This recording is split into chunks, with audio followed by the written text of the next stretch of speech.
women, they tend to be a ride or die chick, and there's really no like happy ending. Like, because if you ask me, are you a ride or die chick? Yeah, I'll ride it out for a certain amount of time, but there has to be a lesson learned eventually, and you have to realize, all right, is it worth me sticking out till the death part? You know what I'm saying? Like, like sometimes I feel like when you're a ride or die, it's not usually a healthy situation because you're riding for someone and you're not necessarily obviously as a couple making the best decisions, and it's kind of like, all right, I'm gonna stick it out either way. When I was younger, I used to put myself in situations with people that I knew it's like, why am I even around this or supporting this, and I don't agree with it. Marry me. I I agree with Jada. I really don't take ride or die to be something of a healthy term, something of a positive term. I really see that term very negatively because I don't know, maybe just in my mind, I associate that with doing something bad that you got to stick it out for. You know, you got to stick it out with your partner through something bad, like, oh, he got locked up, so you got to hold it down. You got to be a ride or die chick. Yeah.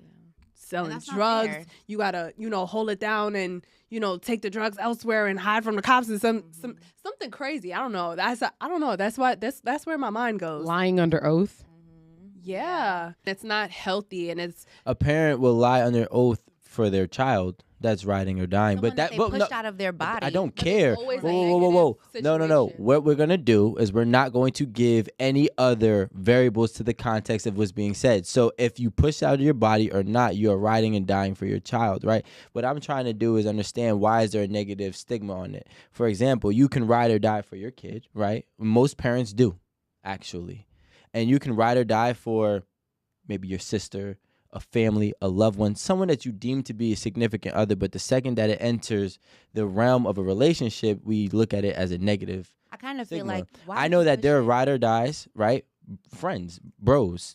The code is ride or die. But we may not, actually, we do actually say it, ride or die. Like, for example, once you jump into a certain street life, you are a ride or die. Now, don't get me wrong. I ain't saying everybody does abide by those rules. But what I'm saying is that it is a normal thing to demonstrate an immense amount of loyalty to one another.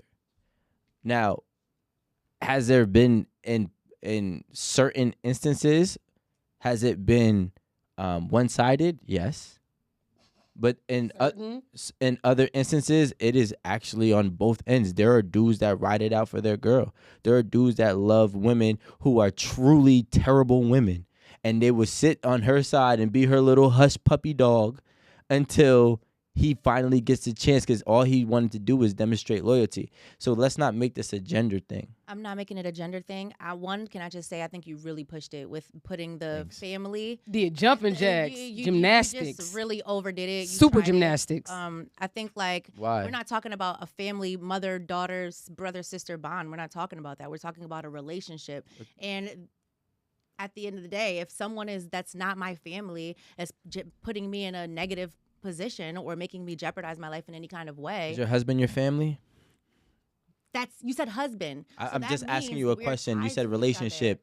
other. Is your husband your family? Married. Now you're jumping Okay. again. No, I'm That's not. I'm asking just you a very boyfriend, simple. girlfriend. Is your husband your You don't family? have to be a ride or die to your husband. Okay, you're in a but he's you're your in a partnership. You're connected. You have paperwork on that. So that's totally different. your husband is not your family. Your husband is your family. That's Okay. the point I'm making. Can I clear it up for y'all? Let's just make it really clear.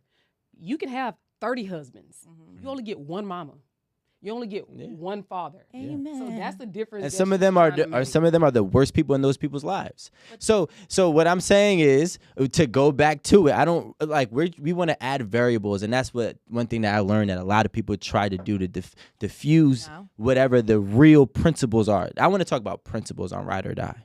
What are they? The principles of ride or die is extreme loyalty under any circumstance. Now, To your detriment?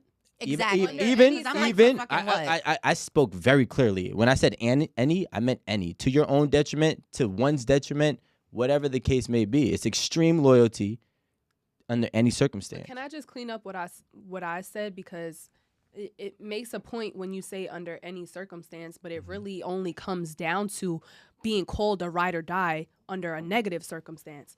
when you're in trouble or when you gotta fend for your family, even if it is a family. It could be a partner, it could be your sister, like you said, it could be your child, like you say, but it's under a negative circumstance that you gotta be that ride or die for them. That's because you have to think about it. Everybody's loyalty is tested in your life. And the only time your loyalty gets tested is when things are hard. Unfortunately, that's the reality.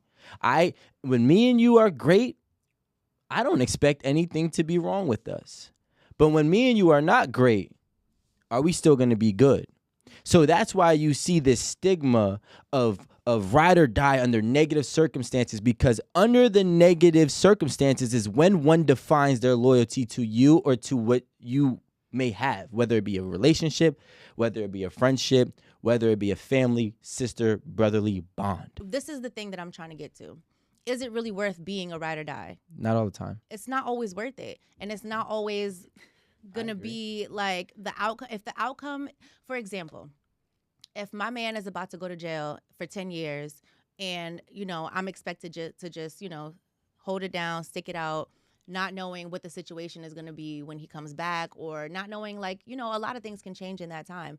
If I decide for myself it's healthier for me to just move on and like try to make a better life for myself and find happiness with someone else, is it now an issue that I chose not to be a writer? No. And I don't think that it should be an issue. Like, even in gangs, like if we're talking about gangs, that's not a healthy situation to even be in. So it's always like, I don't think it matters. I don't think that's the same thing when you're in a marriage. I think it's really when you're in traumatic relationships with well, not traumatic, but you're in basically detrimental relationships or relationships that'll make you, there's no great end goal. So it's kind of like, what is the purpose of that? I just have a question. Let me know if you agree or you don't. Sir? In most marriages that we've watched or heard of and grew up to fantasize and have the imagination of, right? We've all heard this sentence before, maybe numerous times. Till death do us part. I'm not going to argue, and I would never argue, being a ride or die to somebody that is not worth it to do it. That's foolish, right? Not everybody deserves your loyalty, especially if they haven't demonstrated loyalty within themselves to you, right? Mm-hmm. However, I think ride or die, in my personal opinion and experience, is a reciprocity of partners, right?